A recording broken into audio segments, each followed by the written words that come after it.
Let's head back to the voicemail of Truth and Reason. Yeah, Tony Ragazine from Pueblo with my wife, Lucy.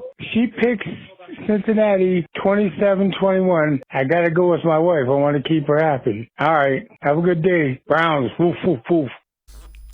As always, appreciate all the voicemails.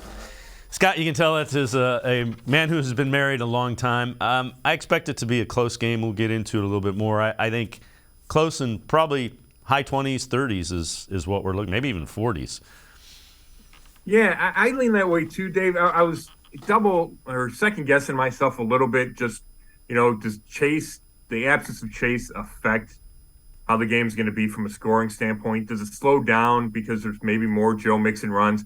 I wonder about that, but yeah, my initial thought, and I'm sticking with it, is we're going to see a game in the high 20s for sure. Yeah. All right, let's take a look. Pete Prisco, CBS Sports, Week 8 picks. He has the Bengals defeating the Browns 33-28.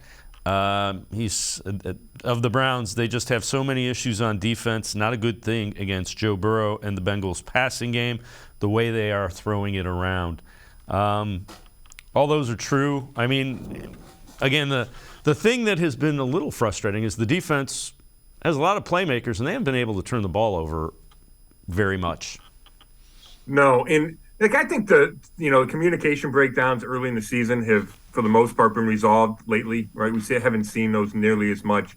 But you're right; it's hard to get past the lack of takeaways, especially with the defense that you think is talented. Right, and Myles Garrett, I think he's got one strip sack this year.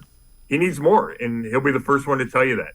I think Jadeveon Clowney missing time has hurt from that aspect, but because he had one early in the season.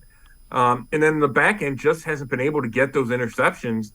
And, some of it's luck, right? You need the ball to bounce your way, whether it's a fumble that, you recover versus the other team, or you get your hands on a ball. But it doesn't even feel like there's been that many opportunities where you go, oh, there was their chance.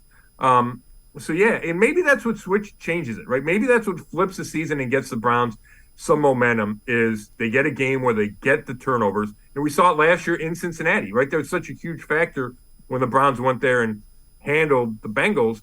But I feel like that's the easiest, maybe not easiest, but that's like the simplest way to identify is for this team to flip the script, is to get a bunch of takeaways, because that has such a profound impact on the outcome of games.